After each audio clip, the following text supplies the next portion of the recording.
And hi, everybody. Doug Miles, Don Henderson with you on this edition of our Sports Talk Show, coming to you on a Saturday from Sarasota. This is May the 12th, busy sports week again. A lot of baseball to talk about, but Don, I guess we should start off with something as we do the show right now on a Saturday afternoon. Looks like Tiger making a run at the Players' Championship, kind of the fifth major. Boy, I'll tell you, what a front nine he had, a 30, which was a course record at the Players, and just 6 birdies, just outstanding play. Looks like the Tiger of old.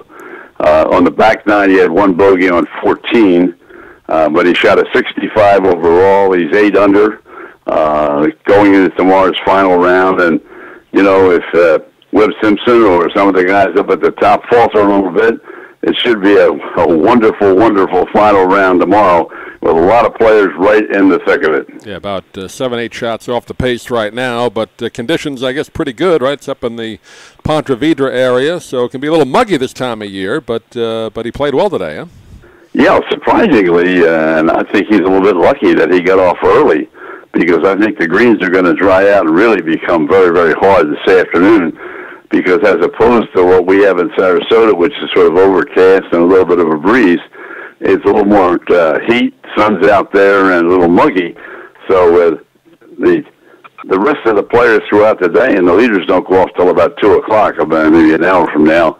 And so it should be a very, very interesting afternoon for the players who are on top, and a very interesting day tomorrow when everybody goes out on even footing. I know last week, following the coverage last Sunday of the tournament, the Wells Fargo tournament, I think it was in North Carolina. There was more coverage on how Tiger did on his last day than Jason Day, who won the tournament. So TV continues to focus on Tiger Woods. I guess you said they weren't showing the first few holes, right, today? They didn't have the coverage time. No, I guess they had the same type of rule they have in some of the other, they always had the panel on, and when Tiger got to the green or when he was chipping up to the green, they would go to him. But they did not televise it in total. And as they said throughout the course of the day, or the early part of the day, the crowd was like it was 6 o'clock Sunday afternoon, and they were going for the championship. It was unbelievable how many people were already out there this morning waiting to see what Tiger was going to do. And he rewarded them, as I said, with 6 birdies on that front nine, 30 for the front nine, and then, of course, in the back nine, he shot 35 with that 1 bogey on 14. Yeah, that is, of course, as we mentioned, the Players' Championship. They used to have it in March. They moved it to May a couple of years ago to kind of get one a month, the majors, and then this one kind of make it 5 in a row, 5 big tournaments, 1 a month. So that was moved. It used to be played every year in early March. Well, what they've been trying to do, Doug, and I think rightfully so, they're trying to make this another major because it's the Players' Championship. It represents the players, and they want this to be a 5th major. It hasn't transpired quite yet, but I think down the road, I think you're going to find that they're going to have that's one of the reasons they moved it. They thought it would be great to put it in between the majors that they already have lined up, and I think they're correct. I think it's going to become on the same level with the majors. It's got the best perks if you win it. I believe you get a 10-year exemption into this tournament, and you get a lot of other perks that the players get. So it's almost better in a sense for what you get when you win this one. No question, and I don't know the exact number for winning, but I think it's somewhere like $1.5 million, $1.7 million, something like that. It's way up there, I know that. And you mentioned a moment ago last week, that was the Wells Fargo tournament. You're right, in North Carolina, and Day won that. Day he's on the leaderboard, but he's not anywhere near the top at the moment. We'll do our Preakness preview coming up later in the week. You can watch that on our YouTube channel as well with Pete the Prophet. Just a quick word or two. Justify, of course, winning the Derby last week in the muddiest, rainiest, I should say, day ever at the Derby, I guess, since 1918, since they've been keeping records, about 3.5 inches of rain. But, boy, he came through. The jockey had hardly any mud on him when he won. Yeah, that was the surprising part. He came out of the gate in great shape. He was in the number 7 post position, which, as we talked about with Pete the Prophet last week on the show, was pretty much an ideal spot to come out. And as you mentioned, he really didn't get any of the mud splashed on him. He was up in the front line right from the get-go, and one going away, I think 2.5 lengths, if I'm not mistaken. And the interesting thing is his trainer has always said he's ready for the Preakness. This is going to be the beginning of the Triple Crown. He's got a little confidence there. Yeah, Baffert said, at least if I read it correctly, he thinks this horse, Justify, is actually a better horse than the Pharaoh, American Pharaoh, who won the Triple Crown in 15. So Baffert not shy, like you said, about boasting his horse's potential. Well, you know, he's a great trainer, and what I think, and you probably know better than I know Pete will know exactly, but I think that's his sixth, isn't it, that he won at the Derby? I think it's his fifth. I think the next one was time, right? Am I right about that? Maybe it was Bobby Jones, or tied, Bobby either Jones. Tied or one behind the all-time Derby I think Jones has the all-time record from Calumet Farms, right. But I stand corrected if it's 5 instead of 6. Yeah, but either way, Baffert is somehow he gets. I guess he's very good at finding these rich people that own these horses and keeps getting the good ones. Yeah, like your friends. You got a million friends that have a lot of money. How do you find them? And then why are we so broke all the time, Don? So we'll get with Pete later in the week, and we'll have our Preakness preview. But just quickly, he's a 1-2 favorite right now. Justify, Good Magic is 9-2, and Bolt Doro is 10-1. So those are the three right now. Odds on that, but they'll do the post positions. I think they do it either Tuesday or Wednesday of this week. So they changed the post position. Call it the Derby, not necessarily the Preakness. The other thing is, because of the narrow turns as opposed to the Kentucky Derby, if Justify gets out in front like he did at the Derby, it is very, very hard to catch a horse at the Preakness as opposed to some of the other, Belmont obviously, or the Kentucky Derby. Tough to come from behind there because the turns just aren't that wide. And so it'll be very interesting if he gets a nice post position like he got at the Derby. I would have to go on with Baffert and say he's going to win it. And fewer horses. Usually it's around 12 to 14 at the most at the Preakness as opposed to 20 at the Derby. So see how many horses enter this one. But we'll get more into that later in the week. Let's talk a little baseball, Don. We talked last time about Matt Harvey's escapades in New York. He was given the one-way bus ticket out of there. But last night, Don, he pitches for the Reds, his first start against the Dodgers, and goes 4 innings, scoreless innings, and I guess his fastball, they said, was clocked around 95, 96. So at least he put together 4 good innings last night. He gets a no decision, though. Well, I wish him well, and when you and I were chatting earlier this morning, you told me I did not realize he had pitched in last night's game. I watched a lot of baseball last night, the Yankees, as I always do, and the Mets and so forth and so on, but I did not know that Harvey had pitched last night against the Dodgers. So you filled me in on that one. I didn't know it. And he had a press conference. I saw a little bit of video of that from the dugout in his new Reds uniform, and very calm, very engaging with the media. Not exactly the type of Matt Harvey New York press corps has known. He's been a bit surly, and a lot of times he didn't want to talk to them. But I guess either his agent or somebody got in his head and said, "Hey, you better start acting better because you're a free agent at the end of this year." Well, the Mets just let him walk clean, and he's really playing for his life right now.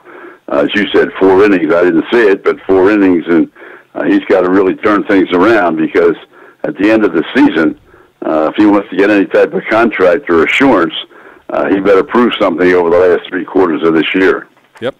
1-year deal he signed last year, something around $4.5, close to $5 million. So if he wants a big money contract, he's got to put together a lot of good starts, not just for 4 innings like he did last night. But anyway, we'll keep an eye on that. But let's talk about it. You mentioned the Yankees and the Red Sox. Great series this week for those two teams who were battling for first place. Yankees eventually got into a tie for first. I believe they had the lead at one point, and then they gave one back in Game 3 of that series. And now the Yankees. Yeah, they were 1 game up, and the Red Sox won the final game of the series 6-5.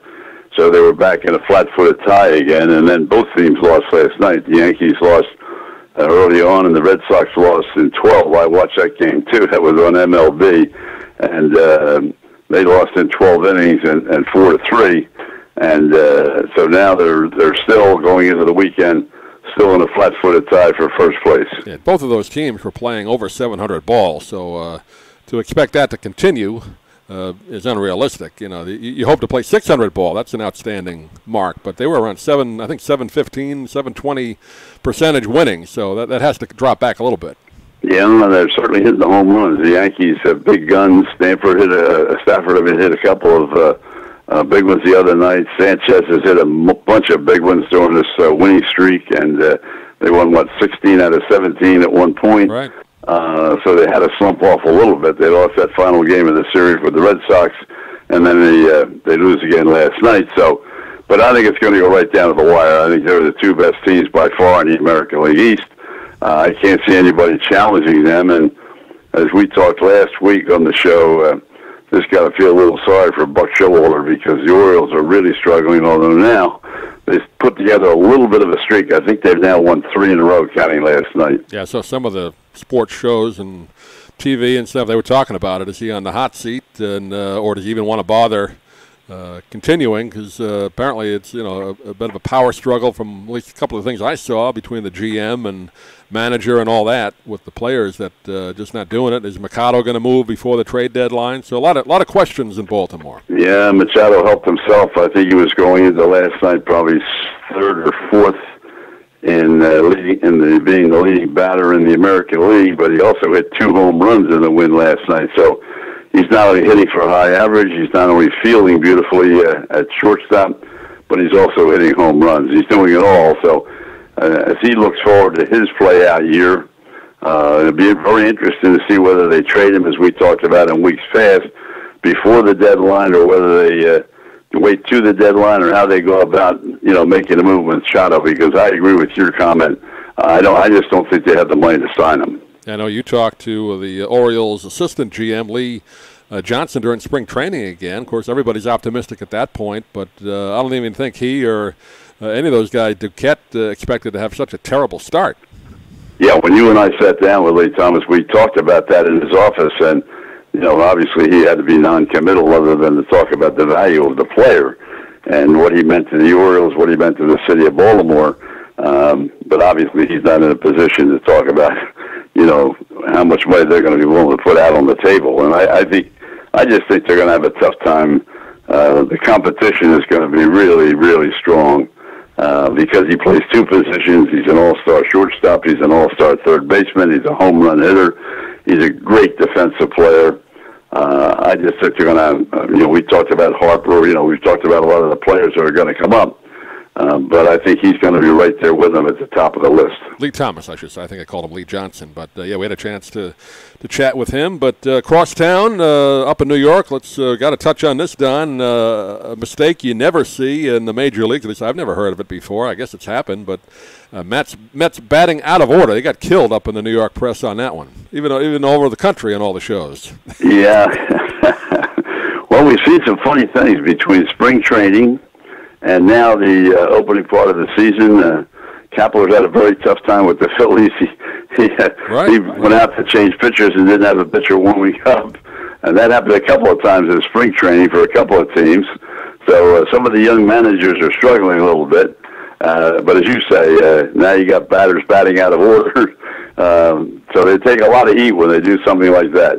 I didn't realize till you read the breakdown. The Post had a whole thing of what exactly goes into making a batting order. I didn't realize you had to have 3 different copies of it, and you have to sign off on it, and then one guy gives it to the umpire, and there's 2 other copies that go. I didn't realize it was as complicated as even that. I mean, it should be hard either way. You have to give a visiting team your batting order. Right. You have to give it to the umpire, and then of course you have it yourself, and they do the same thing on the other side. So that, as you notice, when you see them, they usually tape it up against the dugout wall. Yeah. And they cross off the players as they're put into the game or taken out of the game, and so they can keep track of what's going on. But once that batting order is handed in and once it's put up, you have to follow that batting order. You can't change it.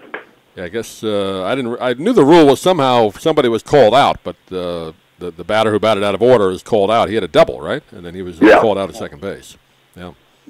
But I'm sure that even the umpire wasn't quite sure of that, because how many umpires have to actually call that play? So give credit to the umpire for knowing the rule there, right?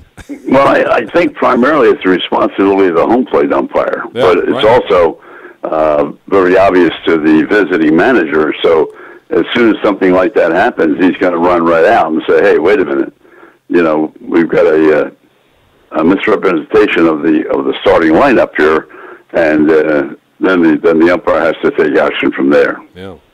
The other baseball story is still related to our area down with the Rays. Evan Longoria apparently did an interview with Mark Topkin. He's the local beat writer that covers the Rays for the St. Petersburg newspaper. And Longoria said what I think we've all been saying for years, Rays would be better off moving. They hate to play in front of those small crowds, and he's almost glad, I guess, to be out of there. So. Well, I think he also expanded it, Doug, if I'm not mistaken. I read most of the article. He said that he didn't think the Marlins, even though they had a brand-new ballpark, he didn't think the Marlins were going to be any more successful than the Rays have been in terms of bringing in fans. He just did not think that, as I say, even though they have a brand-new ballpark, which they keep talking about in Tampa, I don't think it's going to happen for a while if it ever happens. But they're going to struggle, no question about it. Yeah, they did a few months ago. They did a whole presentation of the area, which was going to be Ybor City. That's for people not familiar with Tampa.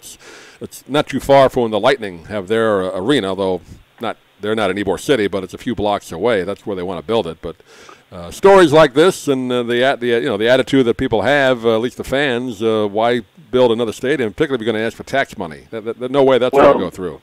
Yeah, the other thing was after they had a big corporate meeting last week because they want the corporate owners in the city of Tampa to put up a great deal of money toward building this new stadium. Now, they haven't committed anything yet, and they continue to say, well, we'll think about putting up a great deal of money, but how about the owner? He's got to put up a great deal of money in order to make it viable for us to put up a great deal of money. And so far, the ownership has not been willing to put up a great deal of money for players, and also very marginal money for the new stadium. So I think you're going to have a lot of trouble. And the TV deal, we talked about this before, that I think this is the last year of the current deal, or maybe it started this year, I'm not sure, but they're going from the number I heard, they were at $20 million a year for their Fox deal, the local Fox cable, to $80 million, which seemed out of whack to me. I don't know how that generates $80 million a year, but that's what the Rays are supposedly going to get from, I think, starting next year, and that's supposed to be money that the owners, pocket should be able to use on players. But that seems high to me, Don, doesn't it? Going from $20 million to $80 million on a local TV deal for the Rays. Well, not only that, but I agree with you. I think that what is happening now, Major League Baseball is backing up because they're taking all the money the league is giving back, but they're not putting it into the team. No. They're splitting it between the owners and not putting anybody back in players.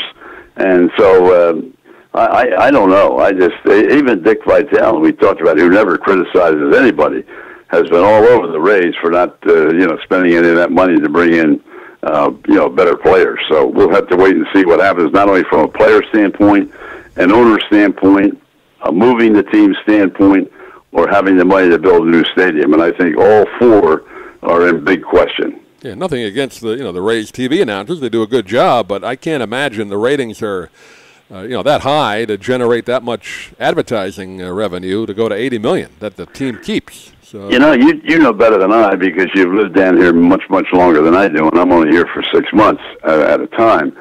I have not seen ratings. In other words, when in New York, where you and I grew up, you get the ratings all the time. Once a month, you say, well, the Yankees are now way up over where they were last year because they're a much better team, and so forth and so on. But then here, I have to be very honest, and we read all the papers. I really haven't seen any ratings one way or the other.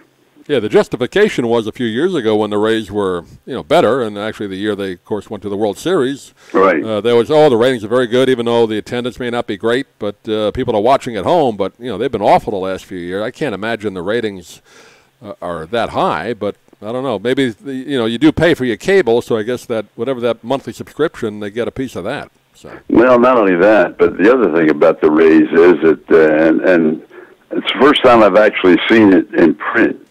Now they only print the announced attendance. They don't say that it's the attendance. It used to be the paid attendance, right now just the you look at the stands and you know there aren't very many people there, and then you pick up the paper the next day and they say, well, the announced attendance is 10,775.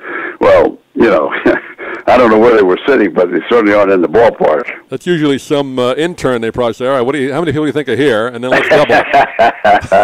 Well, I thought, as you just said a moment ago, you prefaced it by saying, I thought they had to announce the actual paid attendance. Yeah, paid attendance, amount of tickets sold. I thought that was the rule. I guess they're counting season ticket holders that don't come. I don't know how they go about it. There's not that many season ticket holders for the Rays. I can't imagine there's more than 8,000 season ticket holders for the Rays. Well, I don't know. Well, you and I see most every game, and I want to tell you, if the attendance is anywhere near the attendance they give out game after game in the paper, I don't know where these people are. No, a lot of blue seats when you turn on those games. And not to pick on the Rays, but let's be honest, they've always had an attendance problem. Even during the year they went to the World Series, they did not draw that well. So yeah, and I really don't understand how they're going to improve, because even if they went, and you know a lot more about Ybor City, I really don't know anything about. I just know it's not the greatest area to drive around. Yeah, well, but also the thing is that you're going to have to draw a lot more people from Tampa. Now that's been the big ballyhoo about St. Petersburg, is the fact that the people aren't just going to come out from St. Petersburg to go to the games, and the people who live in Tampa aren't going to ride across the bridge to go to the games. So, but how many more people can they actually draw if the stadium is in Tampa? I have no idea. Yeah, I think at best, let's say they average 10,000 a game now, just to throw that number out. I think at best you might knock it up to 15,000. So that's 5,000 people. Is that worth it to spend, $500 million to $1 billion in a ballpark? I was going to say $500 million would be a late figure, I think. For those extra 5,000 people? That's just a conservative estimate, So. Yeah. Anyway, and also, what about the thing we've talked about, and our friend Tommy Gilbert, who's worked for the Lightning for so many years, and as you said, Amalie Arena is only right around the corner from where they want to build this ballpark in Ybor City. But what's the public transportation there? I know there's a bus system, but it's not, like New York, obviously, but and it's not a great public transit system in Tampa. I know they have some kind of trolley over by the Lightning Arena that you can get, but it's not really something that the average person would use. You have to already be downtown, so it's not a great public transportation system there. Well, they certainly get in to see the Lightning play. I'll say that. The Lightning Mr. Vanek has been so successful what he's done with the Lightning and what the National Hockey League has done with the Lightning, and so I give him all the credit in the world. The people come down to Amalie Arena to see the team play, so maybe the same people will come down to see the Rays play, but as I've said to you many, many times, it's great for spring training because you have a lot of visitors and you have a lot of older people that go to daylight baseball. But to leave your house at 5 o'clock at night to drive somewhere, let's say from Sarasota is an hour to get over there, so you have to leave here at 5 o'clock to be there by 6. The game starts at 7. Now you're not going to be driving home until 10:30, 11, 11:30 at night. And hey, if you're 65 and over, do you want to drive at night? Yeah. On 75, come back? I don't think so. It's not an easy drive. I mean, even going to the Lightning game, it's not an easy drive getting in and out of there. So, getting back on the 75 and 275, it's you got to kind of make your way through the streets there. So it's not like New York or some of the other cities where you can take a train right there. So. Yeah, I mean, obviously New York with the subways and the train, but I think most of the ballparks. Have very, very good transportation to get you in and out. As we've talked many times since the first of the year, the Yankees already recognized, that the fan base is older and they don't want to stay up till 11 o'clock waiting for the end of the game.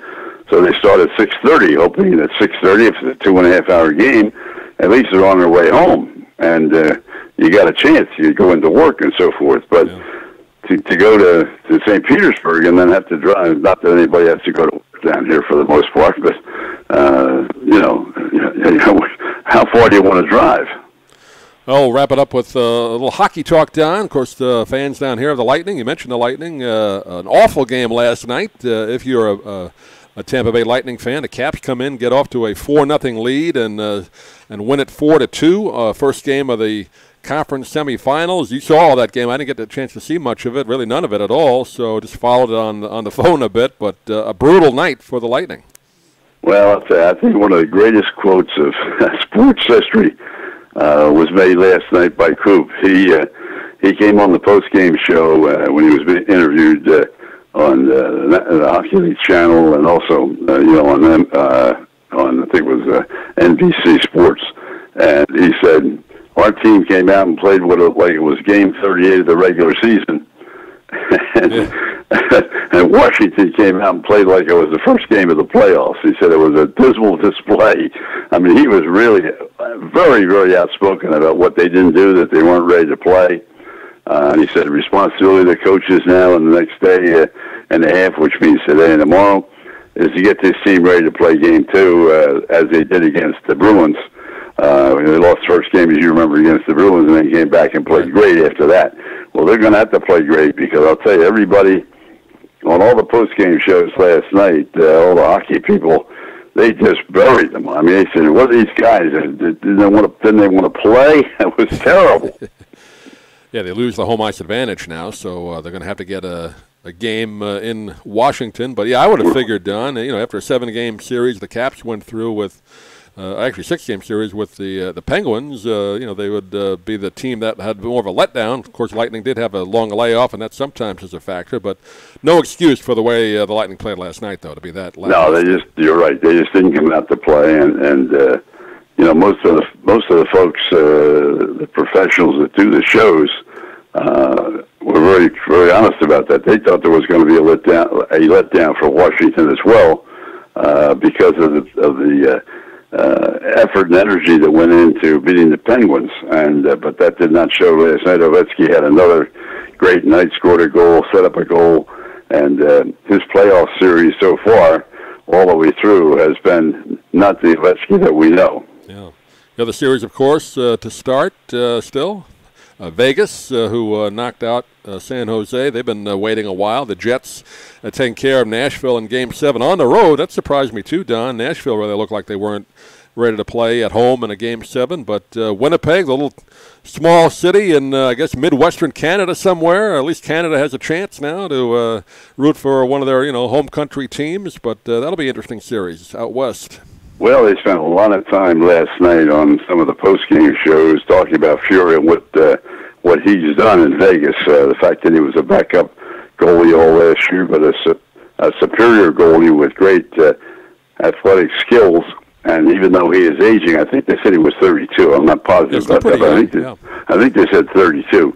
But tremendous athlete, well-trained, works hard, and he has been, in their view, the best goaltender of the Stanley Cup playoffs thus far. Kind of like reminiscent, although Dryden was a rookie there, but when he came up with Montreal, I think they went and won the Cup, right, in his rookie year. I mean, really out of nowhere. Of course, Bernie Parent, you could make that case, that type of goalie that just backstopped the Flyers back in the mid-'70s. So, yeah, really having that type of year, just really carrying that team. Well, everybody knows that you win from the goaltender out. Washington has proved that. Holtby was the backup starting the series against the Bruins over this past week, and yet he came up to really dazzle everybody. Right now, he is very, very tough to beat. Another really very athletic goaltender who has a lot of skills, and he was the starting goaltender, but then he had a couple of bad games. They decked him and put him down as a backup. But when they got in trouble, they brought him back out again, and he's been lightning ever since. Yeah. So they'll keep an eye on the hockey as well. That'll wrap it up for this edition of Sports Talk. Again, we'll do our Preakness preview coming up later in the week on Thursday night. Hope you can join us for that. We'll also post those at our YouTube channel, DougMilesMedia.com. But, Don, I know you got a little road trip coming up, so we'll talk to you later in the week and enjoy the golf. Yeah, heading back to Jersey, and next time we do a show together, I'll either be on the road or back in Jersey waiting for the sunshine to shine down there. So I'm looking forward to getting back home for a while. But we'll get together either Thursday night or when I get back home. back to the Jersey Shore for Don, and we'll look forward to talking to him. And then Pete the Prophet will join us as well for some horse racing talk. And thanks for watching, everybody. We'll see you again soon.